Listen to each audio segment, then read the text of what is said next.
Okay, it's going to be a review of Bad Blood 1997. It's been 25 years since the very first Hell in a Cell match. So this is a very historical pay-per-view. It is an In Your House. They totally went away with the In Your House set design for the Titantron area. So it pretty much just feels like a regular pay-per-view. And this was actually one of the more successful pay-per-views of 1997. It did very well. And I was actually a little bit surprised at the jump as well. I was saying to myself before I saw the show, I was like, man, there's just no way that, Bad Blood was able to do that well. Considering this is the very first Hell in a Cell match. So people really didn't know what to expect. But when you watch the show, they actually do a tribute to a lot of the legends that came through the St. Louis territory. So that would kind of explain the attendance part of it. But the buy rate did very well. 240,000 buys. This is 60,000 buys higher than Ground Zero. I think the Hell in a Cell had a great promotional ring to it. I do remember my brother telling me, there were kids at school that were asking him, did you see Hell in a Cell? Are you going to order Hell in a Cell? So they did a really good job of marketing the Hell in a Cell, even a little bit over the Bad Blood name. It's funny, the Bad Blood name never really stuck. I mean, they brought it back in 2003 and 2004, but I think overall, Vince and everyone decided that Hell in a Cell probably had the more marketable ring to it. But yeah, the attendance is strong here, 21,151. I mean, look at Ground Zero. They did like 4,000 to 5,000 at that show. This feels like more of a Big Five WrestleMania type of attendance for 1997. So yeah, the show did very well. I think a lot of it just had to do with the Hell in a Cell and bringing in all those legends like a Harley Race, for example, really added to the attendance on this night. But yeah, very sad show. Brian Pillman was actually found dead the morning of the show, I believe in St. Paul, Minneapolis. I believe he actually died of an overdose. So he was not on the show. And I wouldn't say it really affected the pay-per-view as a whole. I think it affected certain guys more than others, but it wasn't an over-the-edge situation where it didn't get a DVD release or an official release, or people don't want to review that show because of what happened to Owen. It's not like it doesn't have the same negative feeling that Over the Edge 99 had. I just wanted to make that point. But yeah, it's sad that Brian Pillman died. I do remember the next day at school. Wasn't watching the product religiously at the time, but I do remember more people were talking about the Pillman death than the Hell in a Cell. I do remember being in a science class where we actually had to move into a gym for a special occasion, and I just remember everybody talking about the Pillman death. So I do remember that. But yeah, let's get right down to it. But yeah, like I was saying, guys, a lot of the attendance had to do with this legend ceremony. They were going to honor a lot of the legends that came through the St. Louis wrestling area. It was actually hosted by Jim Ross, and you had Sonny out there. They honored Gene Kiniski, Jack Briscoe, Dory Funk Jr., Harley Race, Terry Funk, Luthez. Most of these guys, pretty much all of them, actually won the NWA championship. The promoter from St. Louis, his name was actually Sam Muchnick. He was actually NWA president for about 20 years. And I got to say, man, this had to be one of the best moments of the year, just seeing all those legends come out and be appreciated. So it should be interesting to see if The Rock and the Dark Side of the Ring guys do anything on the St. Louis territory.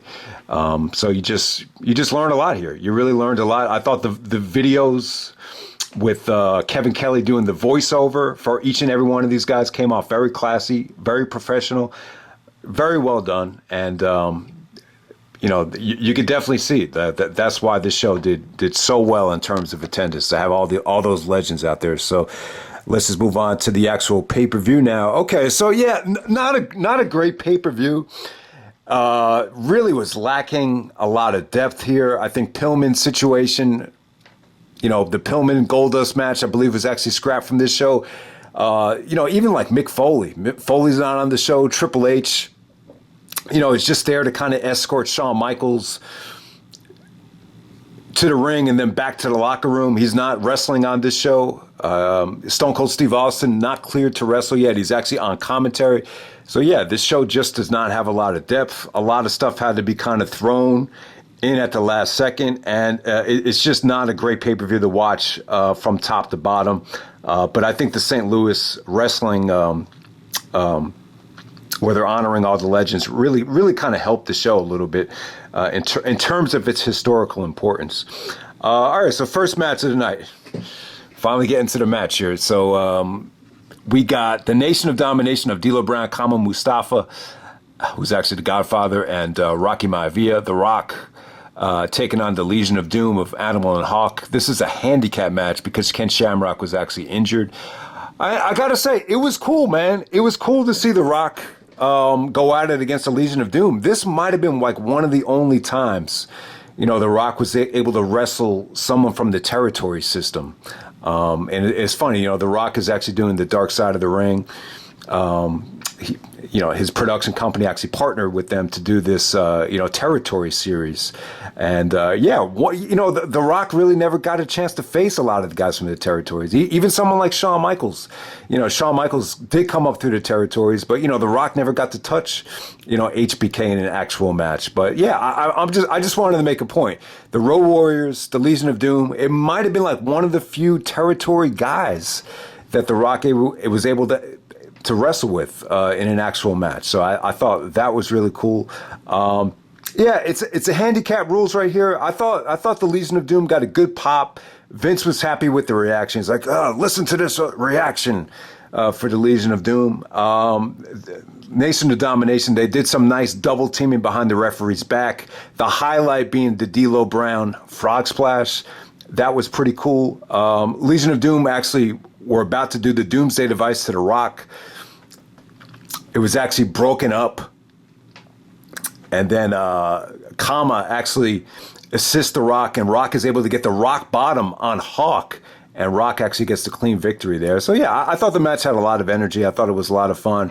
I mean, The Rock going up against two legends like the Legion of Doom, pretty cool stuff. I really thought the opener, probably the second or third best match of the night, to be completely honest with you. All right, next up we have Max Mini and Nova taking on Mosaic and Tarantula. This is a midget match, a mini-me match, and it was a little bit cold. It didn't come off as good here as it did in the past. It just kind of felt like filler. I think right before the match Vince said that they just threw this on here because of the unfortunate situation with Pillman's match having to be canceled. And yeah, even from a crowd reaction standpoint, it just didn't seem like the fans were too into this thing. Max Midi and Nova definitely had some fun sequences here, especially the part where Jerry Lawler, where they actually sat on Jerry Lawler's lap during the commentary. But overall, I would just say that this was definitely skippable, and I just think, considering the mood of the pay-per-view, the midget match really didn't, work the way it usually did. All right, next up we got the Headbangers, Headbanger Mosh and Thrasher, the tag team champions, taking on the Godwins. Not a good representation of the tag division, and a lot of these matches just kind of throw you, they just kind of remind you of why, they were not winning the ratings. I mean, there's just so many matches on this card where you could just say, oh yeah, why would you be watching this? Why, you could be watching the Luchadors on Nitro, or you could be watching the Great Technical Wrestlers on Nitro. So I just think WCW had a little bit more depth at that time. This tag team, you could just definitely argue that this was one of the lowest points of the tag team division right here. So I like the Headbangers. I thought there was something different. They were a little bit disgusting. They were a little bit cutting edge, but they definitely fit that time. Especially the Marilyn Manson references. I mean, Manson, especially at that time, along with like Howard Stern and Jenna Jameson and all these like anti-establishment people. I mean, they were definitely inspired by Marilyn Manson. I know Eminem had that rhyme where he said, "And they school up the school and they blame it on Marilyn, but where were the parents at?" So yeah, the Headbangers definitely fit that time, but they weren't really great wrestlers. I mean, they did some disgusting things out there. I mean, the fans were into them a little bit, but for the most part, the Godwins, they were able to counter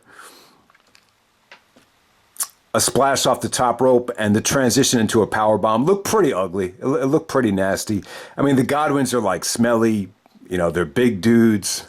They're, they're kind of not attractive to look at. And, Sunny was at ringside, and she actually did the announcing for this match. She announced him to come to the ring and everything. So that was pretty cool. It kind of tied into Sunny, turning on the Godwins back in 1996. So it definitely had a payoff, seeing them win the belts here. But I just can't say that this was a attractive match on a lot of levels. All right, next up we got Owen Hart actually taking on Farooq right here for the Vacant Intercontinental Championship. So Stone Cold Steve Austin actually does,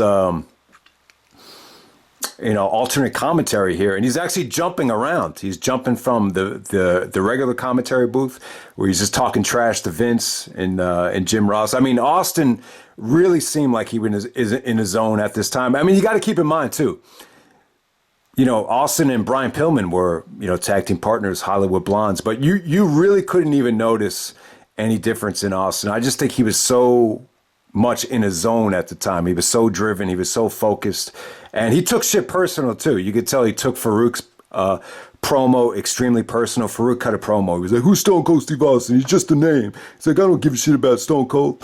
And, it's funny. The Rock was there as well. And by the way, this was actually The Rock's first pay-per-view match as a heel. And it's just funny, man. Like, no matter what, in 97, when Rock was a babyface or a heel, he always got a reaction. And, that's one of the things I wanted to big up about The Rock. The reaction was always there, no matter what. And even on this show, the Rocky Sucks chants were out of control. But yeah, like I was saying, man, Austin took Farouk's promo personal. It just seemed like Austin took a lot of shit personal back then. And I think that's what just made everything he said so believable, especially that Jarrett. I think a couple weeks later, Jarrett cut that promo. He came back to the company and he said that Austin was, trying to profit from the Bible. And apparently, Austin, really laid it into him once he got backstage. So, but I think that's what made Austin great at the time. He was just so laser focused, and he wasn't watered down at all. This babyface turn, a lot of times when guys turn babyface, you'll notice a little bit of the watering down, especially with Vince when he's not competing with any of the other companies. But yeah, you really did not see that drop off in Austin's intensity and just his demeanor. You just didn't see it. So Austin's jumping around from the commentary tables. He went to the French guys, the Spanish guys. It was funny stuff. He really stole the thunder here. I just thought he was definitely the most entertaining part of this match. If you watch Owen's body language, he looked like he didn't want to be there. He looked sad. He didn't look focused. Owen was actually wearing the Owen 316 shirt, and on the back of it, it says, "I just broke your neck." It looked like it legitimately pissed Austin off when Owen was, showing it off to Austin. Owen seemed a little bit more engaged whenever, he was talking trash to Austin, but during the actual match, it was just tough to focus on it. I really believe that this is kind of how it came off to me.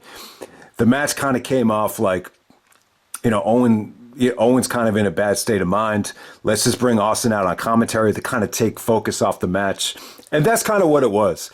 Austin behind the referee's back, he actually hits Farooq with the Intercontinental Championship. And Owen actually wins the vacated IC title, I believe for the second time.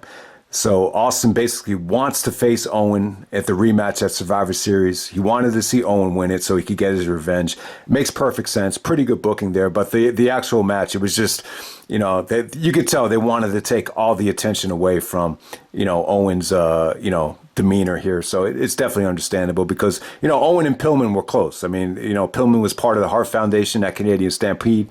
I believe he actually trained up there with Stu in Calgary. So it makes a lot of sense as to why it really came off to me like Owen took the loss harder than anybody on this show. You could see it in his face when he plants the Canadian flag when he gets down to the ring. So there we go with that. All right, next up we have the worst match of the night. We got the Disciples of Apocalypse taking on the Boricuas.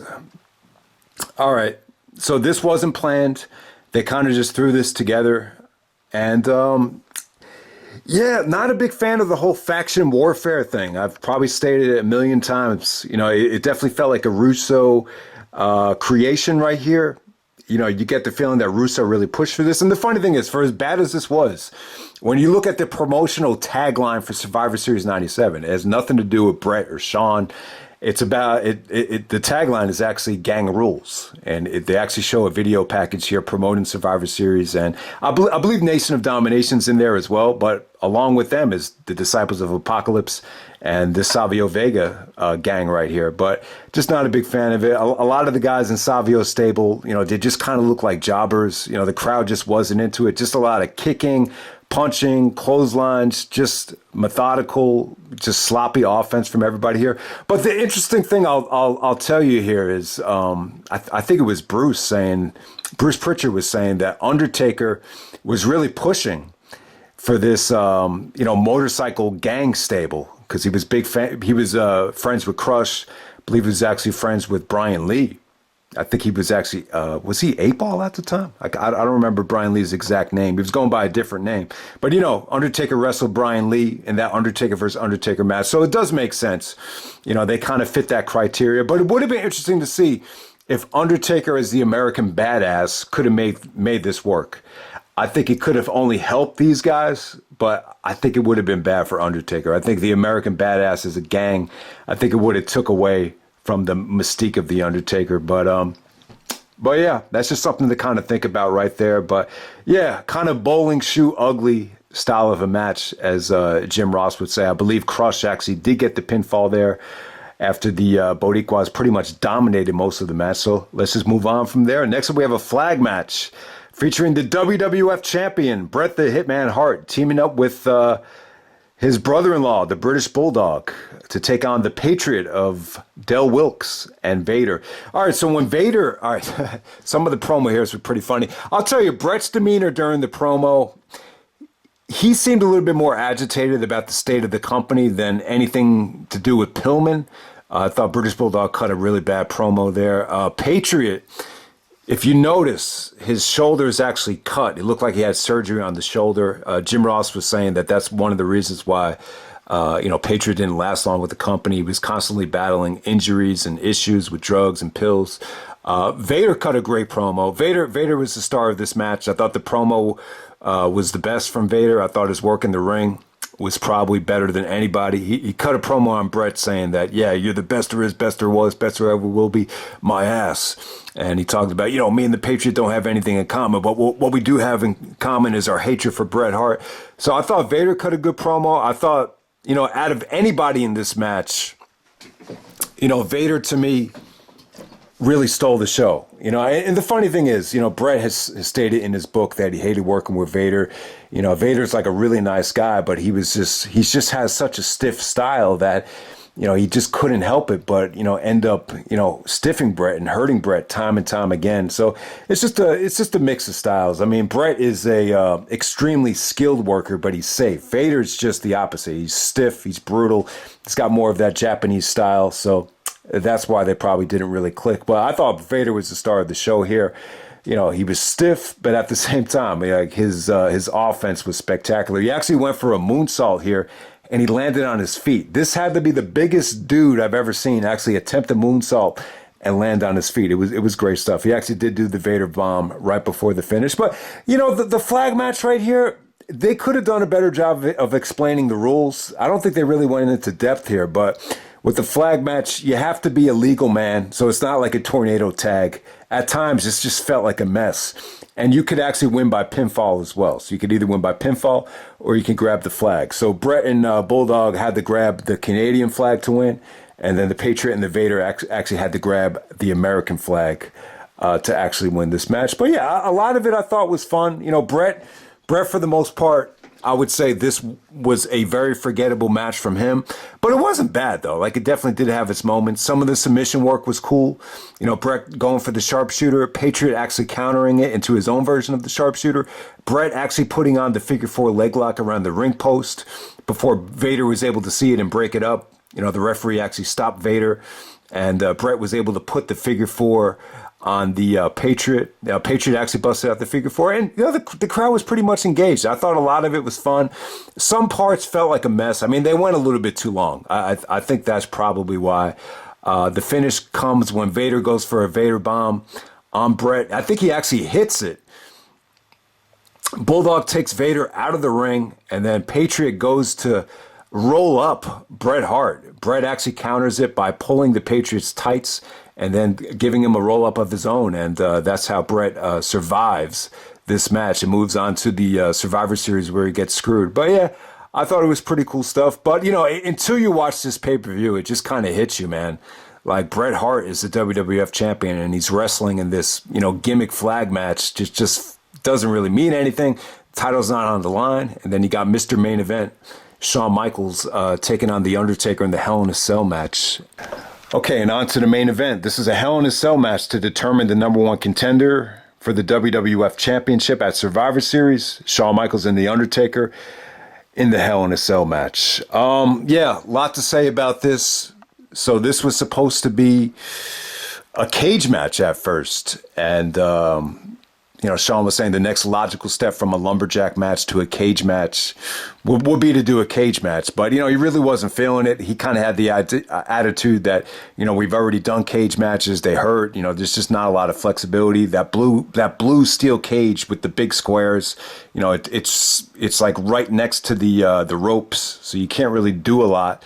I just get the feeling that Shawn wasn't a big fan of cage matches. There's really not a lot of notable Shawn Michaels cage matches. The only one that really comes to mind is the match with Marty Jannetty when Shawn was when Bill Alfonso was the special referee or the actual referee, if anyone saw that match. But I can't think of a lot of Shawn Michaels cage matches. But, he referenced the match between Buzz Sawyer and Tommy Rich from the Omni, where there's actually a lid at the top of the cage. There's actually a roof at the top of the cage. And, he made that suggestion to Vince, and then Vince created Hell in a Cell. So it sounds to me like Shawn kind of suggested how he wanted it to look, and then Vince just really took it to another level. And then when Shawn saw this structure, he was just like, man, wow, that's cool. Could we do something off the top? He actually talked about this in the From the Vault DVD, if anyone remembers that. That actually came out in 2003. So yeah, I mean,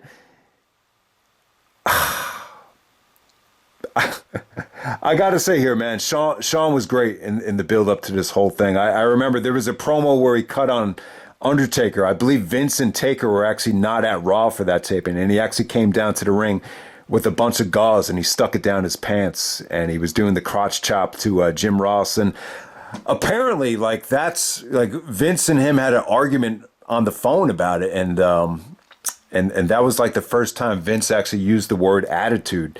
So in a lot of ways, Shawn Michaels is really, even though you think of Stone Cold with the Attitude Era, I think in a lot of ways Shawn's really the one that kind of ushered the way through to get there. So that's just kind of interesting looking back on it. But yeah, Shawn and Taker had a great build up. There was a scene where Shawn used a bunch of unprotected chair shots to bust open The Undertaker. He said he's going to make him taste his own blood and he's going to be stuck in Hell in a Cell. So yeah, the promotion for this thing, it was really well done. The funny thing is here, when you watch the video package back, Shawn's actually in this yellow t-shirt and he's cutting a non-kayfabe. They show clips of this non-kayfabe promo or interview from Shawn, and then they kind of mix it in with this NBA entertainment music. If you watch some of those NBA championship videos or sports videos in the past, they use this old school song that they used to use in the NBA. So the video package wasn't great. Obviously they did video packages much better down the road. But yeah, you get the point. I think what really sold this pay-per-view is just a lot of the promotional stuff, away from, this actual video package. But yeah, man, I think the first Hell in a Cell match, I don't think it's been topped. I would definitely say this is by far the best Hell in a Cell match to date. Meltzer gave this thing 5 stars, and I would completely agree with that rating.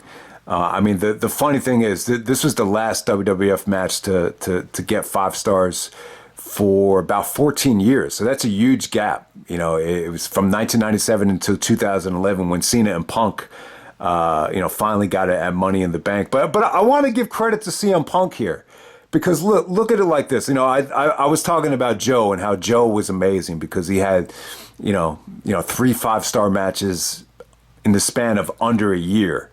You know, and on the Joe versus Kobashi review, I talked about that. But let's give CM Punk a little bit credit too. You know, yeah, Joe is a common denominator for those, first 3 matches to get 5 stars in the United States that year. But, Punk was, Joe versus Punk 2 was the first one to break the drought in the States. So, and when we're talking about in the United States, from 97 to 2004, the first match to break the 5-star drought was Joe versus Punk 2. Punk is in the match, so give him credit. And then from a WWE drought standpoint, Punk and Cena, broke the drought for WWE. The common denominator is CM Punk. So give Punk a lot of credit. I know a lot of people are very critical of Punk these days in the ring, maybe the injuries or, just being tough to work with. But, give CM Punk a lot of credit there. But this video is not about Mr. Punk, so let's just move on to the actual Hell in a Cell here. But yeah, man, I just think it was a breath of fresh air. And just to think about everything that they did here, when Shawn saw the structure, he said, whoa, could we do something off the top? And, you just get the feeling that Shawn was just, he loved, being in these first-time matches. He loved being the innovator. And I got to say, this holds up even more than the ladder match. I think the ladder match that Shawn had with Razor has been topped in terms of, just 2 guys going out there and delivering a more breathtaking ladder match. I would definitely say it's been topped. I just think it was very innovative for that time. But this Hell in a Cell match, man, it's never been topped. I think Foley kind of topped it with some of the bumps and the outrageousness of all the bumps that he took against Taker at King of the Ring 98. But for an actual match, though, I really don't think start to finish, when we're talking about in-ring work, the story, the psychology, the bumps, the timing, the story, the aftermath, I just don't think that this match has been topped in terms of Hell in a Cell. I mean, no matter how many times the WWE brings back this pay-per-view, they're never going to have a story, and they're never going to have the kind of talent that could pull off something this good between Shawn Michaels and the Undertaker right here. And sorry if I'm going a little bit too long, but there was a lot to touch on here. And even right before the match starts, Shawn cut a great promo. You could definitely feel his anxiety, and you could definitely feel that this is kind of just Shawn's return in some ways. I think in a lot of ways the knee injury really bothered him. I think it hurt him of his confidence. I think it had more to do with confidence, and I think a lot of it had to do with, the babyface schedule of being champion. I just don't think his heart was in it.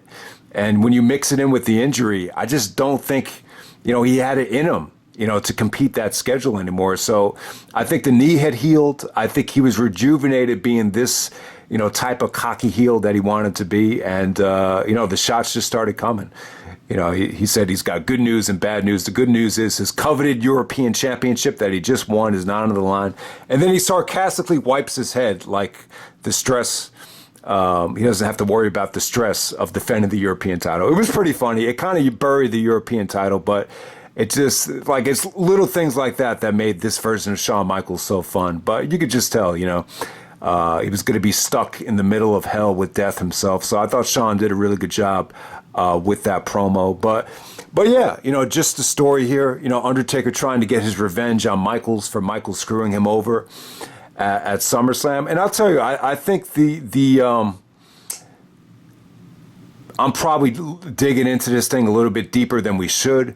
But when you go back to WrestleMania, Undertaker actually wins the title from Sid in front of Shawn Michaels doing commentary. Shawn actually said he was excited that the title is going places it's never been before, and he's just happy to be a part of it. So in some ways, I think Shawn kind of looked at Taker like he was going to be the obstacle in the way of him, getting back that spot. So when you want to dig deep into it from a kayfabe standpoint, it's, you could definitely argue that this had been building up since WrestleMania 13. Undertaker's trying to get his revenge.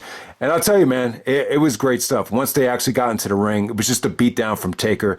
Vince even goes like, oh, this is not going to be pretty. I mean, Shawn is just bumping his ass off for Taker.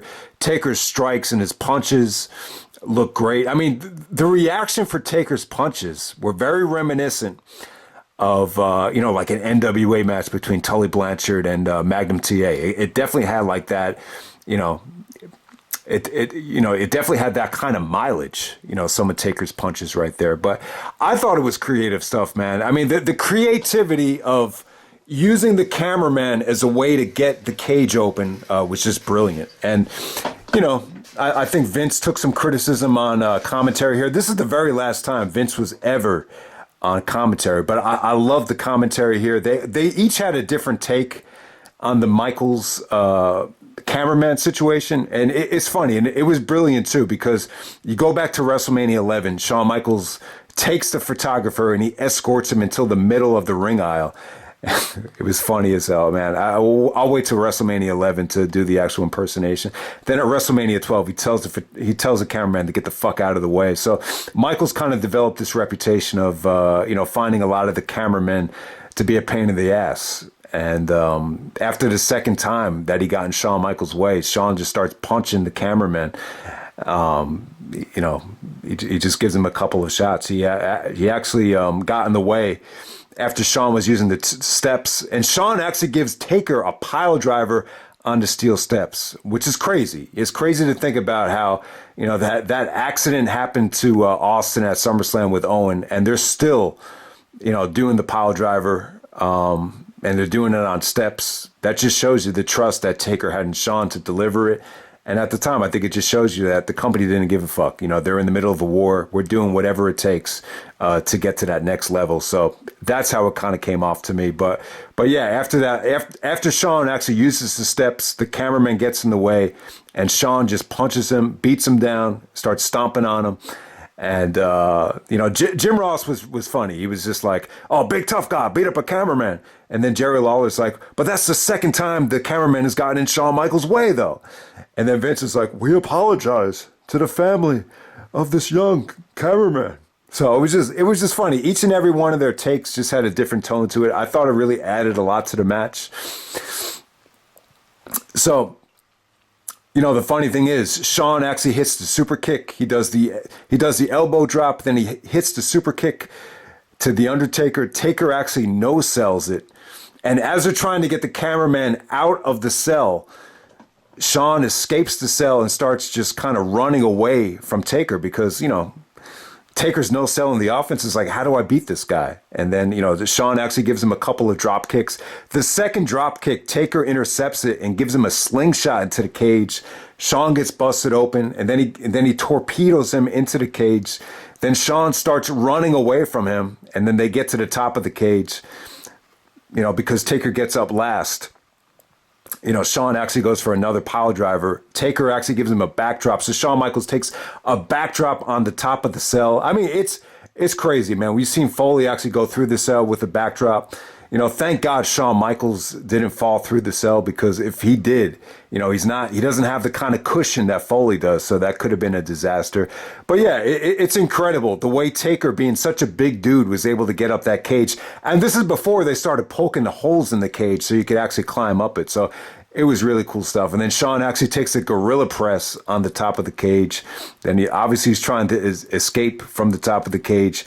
And as he has one hand just hanging off the top of the cell, Taker actually just stomps on it a couple of times, and then Shawn actually goes through the table, not completely off the top of the cell, but he's actually hanging from the top of the cell with his hands, and he takes the table bump.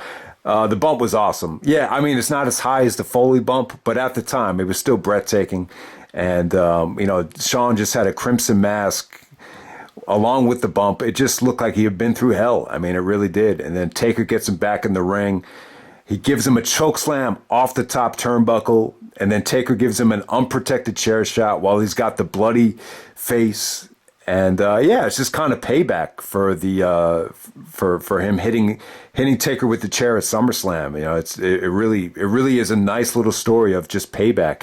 And right before Taker makes a sign to do the pile driver, Kane comes out. So Kane actually comes out with Paul Bearer.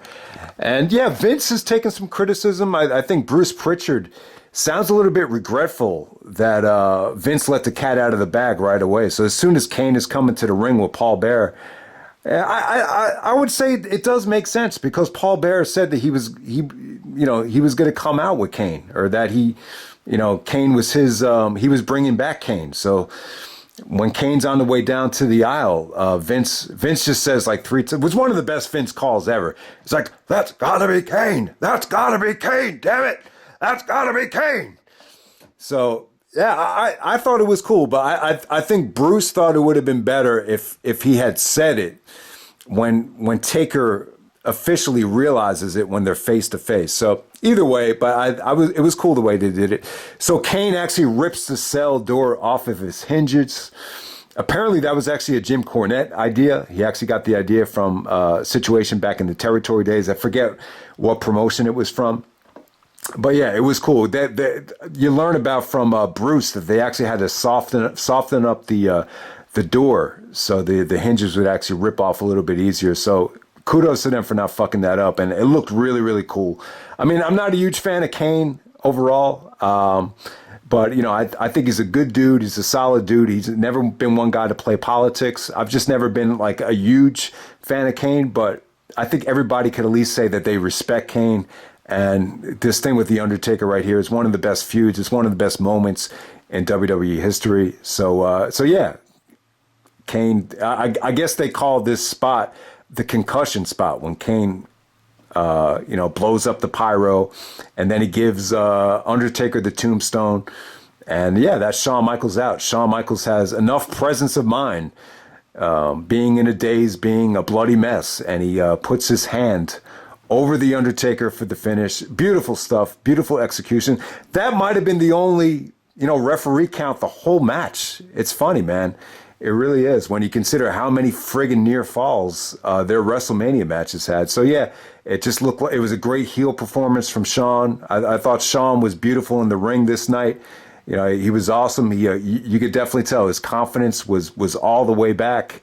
He was a bloody mess. He had to get 15 stitches inside, I believe 16 stitches outside. This is one of the biggest blade jobs I think anyone's ever done, in the history of the company. I mean, the only one that I could remember that bled worse than this was Eddie Guerrero at Judgment Day 2004. But this is up there. This might have been the most blood Shawn ever lost. It's kind of fitting because of the name of the pay-per-view. And yeah, I mean, it was just great for him, especially the visual of Triple H in China, helping him to the back, and Triple H is still rubbing it in with the suck it stuff. It was really cool. And yeah, I got to give credit to Taker too, for as good as Shawn was here. I thought Taker was great. He went from being the serious badass trying to get his revenge to, just looking in awe, looking in shock at Kane when he finally did see him, and how vulnerable he was at the end of this thing. It really is fascinating. It's great stuff. I mean, watching this back, I gotta say, I would actually prefer this over any of their matches. So here's how I would rank them. I'm gonna put this Hell in a Cell match from '97 at number 1. I'll go with WrestleMania 25 at number 2. And I know people love the WrestleMania 25 match, and I love it too. I was just thinking back today, like I was actually sick, during WrestleMania 25. I was just really sick. And I remember by the end of the match, I had so much adrenaline. There was so much emotion. There was so much excitement that I wasn't sick by the time it ended. I was excited, and it healed me. So I mean, that's how good the match was. So obviously I'll go with number 3, WrestleMania 26, the rematch. I didn't think they were going to have a rematch, but it ended up being a lot better than anyone expected. The streak versus career, it worked out really, really well.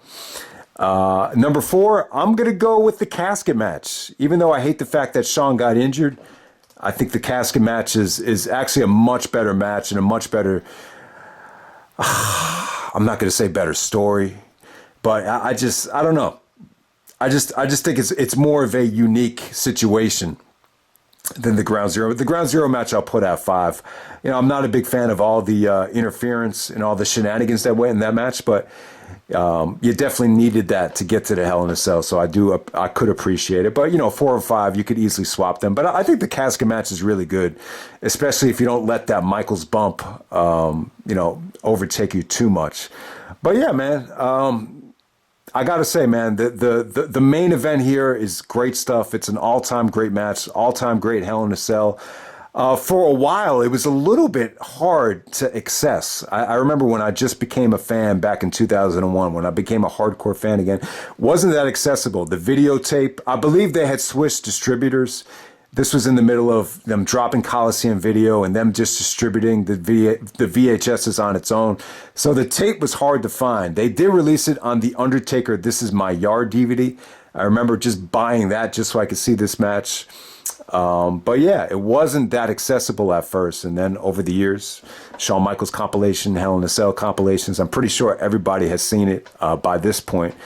But yeah, it was great stuff. It's by far the best Hell in a Cell match. You know, it was so good that it put so much pressure on Foley for the sequel at King of the Ring 1998. You know, he was so determined to live up to this match that he almost killed himself. So that speaks to how great this match is between Shawn and Taker. But we'll leave it right there. That's Bad Blood 1997. I was going to say Hell in a Cell 97. Bad Blood in Your House 1997. The best Hell in a Cell match. Shawn Michaels and Undertaker. The undercard here, a lot to be desired. One of the worst undercards of 1997. No Austin, no Foley, no Triple H. Owen Hart's in a bad state of mind. Brian Pillman dies earlier on that morning. So it's a bittersweet pay-per-view, but the main event, you could just tell Shawn was in his zone at this time. And in a lot of ways, I do feel like Shawn incorporated a lot of Brian Pillman in this heel character. Just wanted to mention that before we end the video. You could definitely see it. And that's pretty much it, guys. Hope you enjoyed the review, and I'm out. All right.